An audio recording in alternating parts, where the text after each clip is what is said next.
Hello दोस्तों। तो इस वीडियो में हम लोग पॉलिटी का 25 क्वेश्चंस करने वाले हैं जो कि काफ़ी इम्पोर्टेंट है। तो ये जो वीडियो होगा ये आज पहला वीडियो होगा और ये 15 डेज का पॉलिटी मास्टर सीरीज है, ठीक है। तो इस वीडियो में जो है जितने भी इम्पोर्टेंट टाइप्स ऑफ क्वेश्चन जो कि एसएससी में पूछे गए हैं उन सभी क्वेश्चंस को हम लोग इसमें कवर करने वाले हैं। तो चलिए बिना समय गवाए हम लोग स्टार्ट करते हैं। तो पहला क्वेश्चन है, bye which act was the rule of east India company ended and the rule of British crown established in India. यानी किस एक्ट के तहत ईस्ट इंडिया कंपनी को इंड किया गया था और जो the rule of British crown जो है वो एस्टेब्लिश किया गया था हमारे इंडिया में, ठीक है। तो वो क्या हो जाएगा आंसर इसका, गवर्नमेंट ऑफ इंडिया एक्ट 1858, ठीक है। एडिशनल इंफॉर्मेशन भी यहाँ पे गिवन है।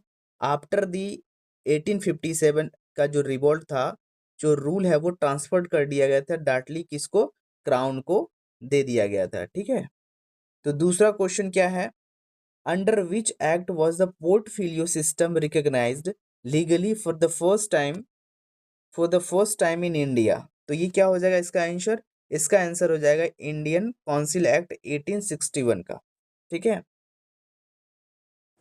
एडिशनल इंफॉर्मेशन में हम लोग देखेंगे, लॉर्ड कैनिंग जो है, लॉर्ड कैनिंग ने ही इंट्रोड्यूस किया गया था, उनके द्वारा किया गया था पोर्टफोलियो सिस्टम को, ठीक है। वो कब किया गया था, वो जो है वो 1859 में किया गया था, ठीक है।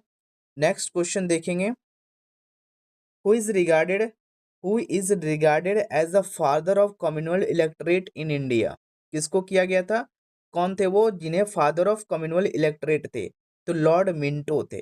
कौन थे, लॉर्ड मिंटो। और एक बात मैं बता दूं कि लॉर्ड मिंटो के द्वारा ही सेपरेट इलेक्टरेट्स जो है वो इंट्रोड्यूस किया गया था, ठीक है। किसके जरिए, तो मॉर्ले मिंटो रिफॉर्म के जरिए, जो कि कब की गई थी, तो 1909 में की गई थी, ठीक है। नेक्स्ट क्वेश्चन क्या है, diarchy in provinces was introduced, diarchy in provinces was introduced by which of the following act, by which of the following act, ठीक है। तो ये जो किया गया था किनके द्वारा किया गया था, कौन से एक्ट के जरिए, तो गवर्नमेंट ऑफ इंडिया एक्ट 1919 के तहत इसको जो है वो इंट्रोड्यूस किया गया था, ठीक है। एडिशनल इंफॉर्मेशन में अगर हम बात करें तो इसे जो है वो मॉन्टेग्यू चैम्सफोर्ड रिफॉर्म्स के नाम से भी इसे जाना जाता है, ठीक है। तो एडिशनल इंफॉर्मेशन भी जो है आप लोग पढ़ते चलना है आप लोग को, और जितने भी जो इंपॉर्टेंट जो क्वेश्चंस जो मैं बता रहा हूँ काफ़ी इंपॉर्टेंट है, इसे बिल्कुल एक बार जो है वो अच्छे से कर लेना है, 2 से 3 बार आपको पढ़नी है, उसके बाद ये आपको याद हो जाएगी, ठीक है। तो next question, diarchy at the centre and all India federation was provided under which act. तो ये किस एक्ट के तहत जो प्रोवाइड किया गया था, गवर्नमेंट ऑफ, है ना, गवर्नमेंट ऑफ इंडिया एक्ट 1935, ठीक है। आगे बढ़ेंगे, who originally put forward the idea of constituent assembly for India in 1934। तो फर्स्ट टाइम जो है वो कॉन्स्टिट्यूएंट असेंबली का जो आइडिया जो था वो किसने लाया था, तो एम एन रॉय के द्वारा लाया गया था, ठीक है। किनके द्वारा, एम एन रॉय के द्वारा लाया गया था, और ये कब लाया गया था, तो 1934 में ये लाया गया था, ठीक है। अगर हम एम एन रॉय की अगर हम बात करें तो इन्हें जो है ये जो थे वो पायनियर थे, सबसे पहले इन्हें जो है इन्होंने ही कॉन्स्टिट्यूएंट असेंबली की बात की थी, ठीक है। और ये पायनियर थे किसके, कम्युनिस्ट, है ना, कम्युनिस्ट मूवमेंट के, ठीक है, इंडिया में, ठीक है। और एक और इन्फॉर्मेशन यहाँ पे गिवन है, आईएनसी इंडियन नेशनल कांग्रेस जो है ऑफिशियली इनके द्वारा जो है वो डिमांड किया गया था, ठीक है, कॉन्स्टिट्यूएंट असेंबली की। वो कब की गई थी, वो 1935 में डिमांड किया गया था, ठीक है। The constituent assembly, the constituent assembly of India was formulated. Constituent assembly जो है वो इंडिया का कब फॉर्मुलेट किया गया था, ठीक है, और किस प्लान के तहत इसको फॉर्मुलेट किया गया था। ये जो है ये कैबिनेट मिशन के तहत, कौन से प्लान थे, ये कैबिनेट मिशन के तहत इसको फॉर्मुलेट किया गया था, और कब किया गया था अगर पूछा जाए तो 1946 में से फॉर्मुलेट किया गया था, ठीक है। अगर कैबिनेट मिशन की अगर बात की जाए तो इसमें कितने मेंबर्स थे, इसमें इसमें 3 मेंबर थे, तो ये पूछी जाती है क्वेश्चन, काफी इंपॉर्टेंट है, ठीक है। तो कौन कौन से मेंबर थे 3, तो पैथेटिक लॉरेंस हो गया, स्टैफोर्ड क्रिप्स हो गया, और एवी एलेक्जेंडर हो गया, ठीक है। Next, when was When was the first meeting of Constituent Assembly held its and who was its temporary president? ठीक है, तो कॉन्स्टिट्यूंट असेंबली को फर्स्ट टाइम जो है वो कब हेल्ड किया गया था, ठीक है, and who was it's temporary president? तो इसके टेम्परेरी प्रेसिडेंट की अगर हम बात करें तो कौन थे? डॉक्टर सच्चिदानंद सिन्हा जी थे, ठीक है। तो इनको जो है वो कब हेल्ड किया गया था? तो 9 दिसंबर है ना, 9 दिसंबर 1946 में इन्हें जो है वो बनाया गया था, ठीक है। तो जो फर्स्ट मीटिंग यहाँ पे एडिशनल इंफॉर्मेशन में क्या है कि जो फर्स्ट मीटिंग जो हुई थी वो कहाँ पे हुई थी? तो न्यू दिल्ली में हुई थी, ठीक है। नेक्स्ट देखेंगे, who was elected as a permanent president? जैसा कि हम लोगों ने देखा, वो पीछे में जो डॉक्टर सच्चिदानंद जो सिन्हा थे, वो एज अ टेम्पररी जो है वो प्रेसिडेंट जो इलेक्ट किए गए थे, ठीक है। बट अगर हम बात करें परमानेंट प्रेसिडेंट की, अगर हम बात करें, है ना, who was elected as a permanent president of constituent assembly की अगर बात आ जाए तो आंसर हो जाएगा क्या? डॉक्टर राजेंद्र प्रसाद, ठीक है। तो डॉक्टर राजेंद्र प्रसाद जी को एज अ परमानेंट प्रेसिडेंट जो है वो इलेक्ट किए गए थे, ठीक है। तो ये कब इलेक्ट किए गए थे? काफी इंपॉर्टेंट है ये। 11 दिसंबर, कब? 11 दिसंबर 1946 को जो है इलेक्ट किए गए थे, ठीक है। और एडिशनल में क्या है कि एस सी मुखर्जी जो है वो एज अ वाइस प्रेसिडेंट इन्हें इलेक्ट किया गया था, और जो बी एन राव जो है इन्हें कॉन्स्टिट्यूशनल के एडवाइजर के रूप में इन्हें जो है वो इलेक्ट किया गया था। नेक्स्ट क्वेश्चन देखेंगे, 10वां क्वेश्चन, 10th क्वेश्चन क्या है इसमें? Who moved the historic objective resolution in constituent assembly? तो कॉन्स्टिट्यूएंट असेंबली में जो ऑब्जेक्टिव जो रिजोल्यूशन जो लाया गया था, किनके द्वारा लाया गया था ऑब्जेक्टिव रेजोल्यूशन? एंड इसी का बाद में हमें मॉडिफाइड जो वर्जन एज अ प्रियम्बल हमें देखने को मिलता है, तो इसी का मॉडिफाइड वर्जन है ऑब्जेक्टिव रेजोल्यूशन का ही, ठीक है। तो ये जो लाया गया था, किनके द्वारा लाया गया था? ये पंडित जवाहरलाल नेहरू जी के द्वारा ये लाया गया था, ठीक है। और इनको जो अडॉप्ट जब किया गया था, है ना, कब किया गया था? 22 जनवरी 1947। It became the basis of preamble as I told you. Next,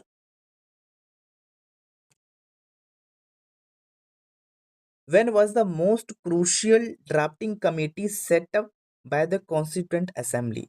तो जो क्रूशियल ड्राफ्टिंग जो कमिटी जो सेटअप की गई थी, वो कब की गई थी ड्राफ्टिंग कमिटी? तो ये की गई थी 29 अगस्त 1947 को ये सेटअप की गई थी। क्या चीज? तो ड्राफ्टिंग कमेटी, ठीक है। इसके चेयरमैन कौन थे? तो डॉक्टर भीमराव अम्बेडकर थे। और इसमें कितने मेंबर्स थे? टोटल 7 मेंबर्स थे। कितने मेंबर्स थे? टोटल 7 मेंबर्स थे। तो कॉन्स्टिट्यूट कब की गई थी? तो 29 अगस्त 1947। एंड इसके जो चेयरमैन थे वो डॉक्टर भीमराव अम्बेडकर थे। और इसमें टोटल मेंबर की अगर मैं बात करूं तो कितने थे? टोटल मेंबर 7 थे। Okay. Next question, on which date was the Indian constitution adopted and enacted by the assembly? ठीक है, तो इंडियन कॉन्स्टिट्यूशन को जो है वो कब अडॉप्ट किया गया था और कब इनेक्ट किया गया था असेंबली के द्वारा? ठीक है, तो ये जो है इनेक्ट एंड अडॉप्ट जो किया गया था ये 26 नवंबर 1949 को, डू नॉट फॉरगेट 26 नवंबर 1949। ठीक।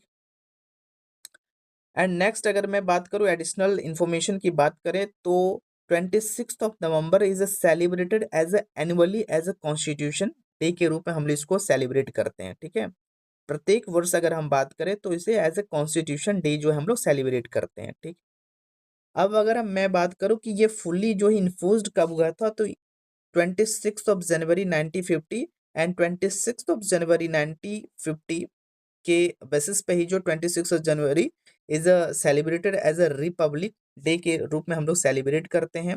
ठीक है, next question, how many articles, parts, where schedules were originally present in constitution? जब फर्स्ट टाइम अगर हम बात करें कॉन्स्टिट्यूशन बन करके रेडी हुआ था, उस टाइम जो आर्टिकल्स, कितने आर्टिकल्स थे, पार्ट्स कितने थे और शेड्यूल्स कितने थे? ठीक है, तो कितने? 395 आर्टिकल्स, 22 पार्ट्स थे और 8 शेड्यूल्स थे। ठीक है, कितने? 8 शेड्यूल्स थे। नेक्स्ट क्वेश्चन,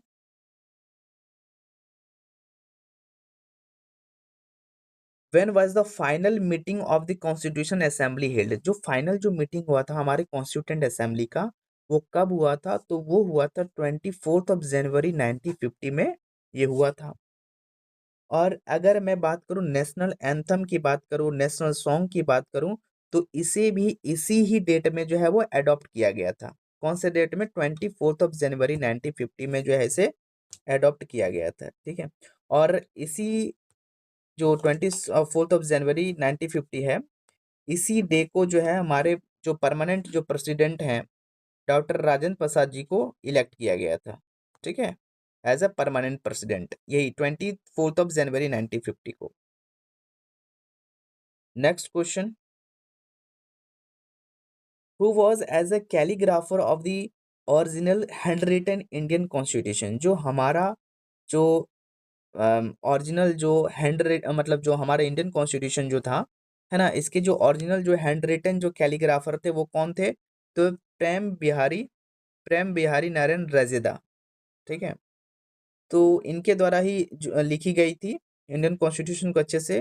ठीक है, और ये किस कौन से स्टाइल में लिखी गई थी? तो इटैलिक स्टाइल में लिखी गई थी।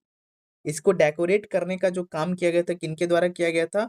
वो शांति निकेतन, है ना, नंदलाल बोस के द्वारा, और भी थे उनके द्वारा किए गए थे। ठीक है, तो जो इम्पोर्टेंट जो है वही सारा चीज मैं बता रहा हूँ। ठीक है, इसको करते हुए चल रहे हैं हम लोग। Supreme court at Calcutta was established under which act, तो यानी सुप्रीम कोर्ट जो एट कलकत्ता जो थे, तो उसको किस एक्ट के तहत जो है वो एस्टेब्लिश किया गया था? इसको जो है वो रेगुलेटिंग एक्ट 1773 के तहत जो है वो इसको एस्टेब्लिश किया गया था। ठीक है, तो इसको एस्टेब्लिश किया गया था 1774 as I told you, and कहाँ पे किया गया था? Fort William at Calcutta. Next question, The governor, the governor of Bengal was, the governor of Bengal was designated as the Governor General of Bengal by which act?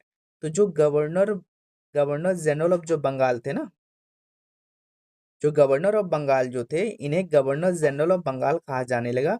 वो किस act के तहत? तो रेगुलेटिंग एक्ट 1773। और एज आई टोल्ड यू कि 1774 यानी regulating act का 1774 में ही मतलब जो है सुप्रीम कोर्ट को एस्टेब्लिश किया गया था। कहाँ पे? एट कलकत्ता। ठीक है, नेक्स्ट क्वेश्चन।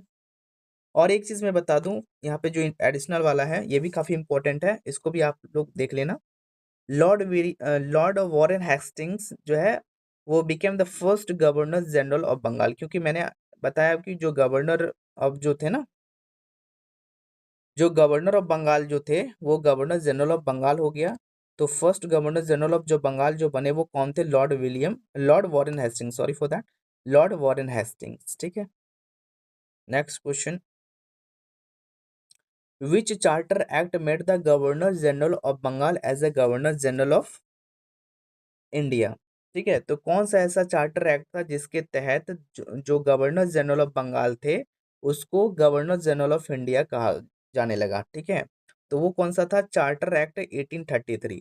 ठीक है, तो कौन सा? Charter act 1833। Next question,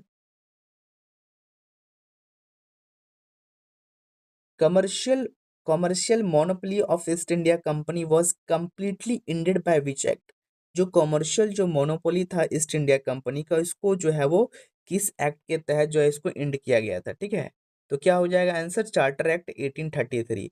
and as I told you कि पीछे में जो हम लोगों ने देखा कि जो गवर्नर, है ना, जो गवर्नर जनरल ऑफ जो बंगाल थे, है ना, तो उसे जो है वो बदल करके गवर्नर जनरल ऑफ इंडिया कर दिया गया चार्टर एक्ट 1833। तो बिल्कुल कोरिलेट करते हुए चलना ताकि याद करने में किसी भी तरह का कोई प्रॉब्लम ना हो। ठीक है, आगे हम लोग देखेंगे, an open competition system for recruitment of civil services ICS was introduced by which act? तो ये कौन सा एक्ट? ये चार्टर एक्ट ऑफ 1853 का जो एक्ट था उसी के तहत जो इसको इंट्रोड्यूस किया गया। तो open competition system of recruitment जो हमें आईएएस आईपीएस के रूप में अभी जो हम लोग को देखते हैं, तो वो इसी के जरिए जो है वो मतलब देखने को मिलता है। मतलब फर्स्ट टाइम इंट्रोड्यूस किया गया था चार्टर एक्ट ऑफ 1853 का। Next question, what was the total strength of the constituent assembly according to the cabinet mission plan. तो जो कैबिनेट मिशन जो प्लान था उसके तहत अगर मैं बात करूं तो जो टोटल जो स्ट्रेंथ यानी जो टोटल जो मेंबर्स थे उस टाइम की बात, तो कितने थे? टोटल 389 मेंबर्स थे, टोटल 389 मेंबर्स थे। एंड अगर मैं बात करूं तो उसमें से 296 जो थे वो ब्रिटिश इंडिया से थे, और 93 जो थे वो किससे थे? प्रिंसली स्टेट से थे। ठीक है, 93 प्रिंसली स्टेट से थे। Next question, who was appointed as a constitutional advisor to the constituent assembly। तो कॉन्स्टिट्यूएंट असेंबली में कॉन्स्टिट्यूशनल एडवाइजर के रूप में किन्हें इलेक्ट किया गया था? तो किन्हें अपॉइंट किया गया था? तो वो कौन थे? Sir B N Rau. ठीक है, हम लोग को पिछले में हम लोग देखें कि जब जिस टाइम जो परमानेंट प्रेसिडेंट चुने जा रहे थे, इलेक्ट किए जा रहे थे, डॉक्टर राजेंद्र प्रसाद जी, उनके साथ जो है वो एक वाइस प्रेसिडेंट भी थे एस सी मुखर्जी, और एडवाइजर भी कॉन्स्टिट्यूएंट असेंबली में जो है वो कॉन्स्टिट्यूशनल एडवाइजर के रूप में किन्हें चुना गया था? तो सर बी एन राव को जो है वो इलेक्ट किया गया था। नेक्स्ट क्वेश्चन देखेंगे, who was the chairman of the union powers committee of the constituent assembly. तो जो कॉन्स्टिट्यूएंट असेंबली में है ना, कॉन्स्टिट्यूएंट असेंबली में यूनियन पावर कमेटी जो है वो जो थे वो कौन थे? तो पंडित जवाहरलाल नेहरू जी थे। ठीक, नेक्स्ट क्वेश्चन,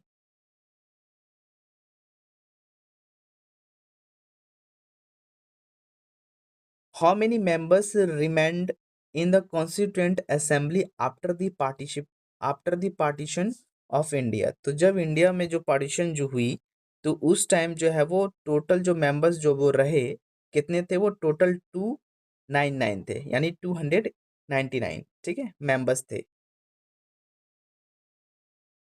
जो लास्ट क्वेश्चन क्या है? When was the national flag of India officially adopted by the Constituent Assembly? तो जो कॉन्स्टिट्यूएंट असेंबली के द्वारा नेशनल फ्लैग को जो अडॉप्ट की गई वो कब की गई थी? 22 जुलाई 1947 को अडॉप्ट की गई थी। तो आज का जो 25 जो क्वेश्चन मोस्ट इम्पोर्टेंट एंड काफी रिपीटेड जो क्वेश्चन थे जो पूछे गए थे उसको हम लोगों ने किया, और बिल्कुल इसका अच्छे से आप लोग रिवाइज कर लीजिएगा ताकि किसी भी तरह कोई प्रॉब्लम ना हो। फिर हम लोग सेकेंड डे जो मिलेंगे उसमें पॉलिटी का 25 ऑफ द क्वेश्चंस होंगे। एंड जैसा कि मैंने बताया आपको, ये 15 डे का जो है वो मास्टर सीरीज है, और इसमें हम लोग जितने भी इम्पोर्टेंट क्वेश्चंस जो पूछे गए हैं पॉलिटी का वो सारी कवर करने वाले हैं। किसी भी तरह का कोई क्वेश्चन जो है वो छूटेगा नहीं और हमें देखने को मिलेगा। और जैसे ही पॉलिटी कंप्लीट हो जाएगा फिर मैं हिस्ट्री का लाऊंगा, एंशिएंट, मॉडर्न हो गया, फिर मिडिवल, ये सारी चीज़ें मैं लाऊंगा। फिर उसके बाद और भी जितने भी सब्जेक्ट है वे जितने भी सब्जेक्ट है उन सभी सब्जेक्ट को हम लोग कवर करेंगे। तो आज के लिए बस इतना ही, फिर मिलेंगे नेक्स्ट वीडियो में। जय हिंद, जय भारत।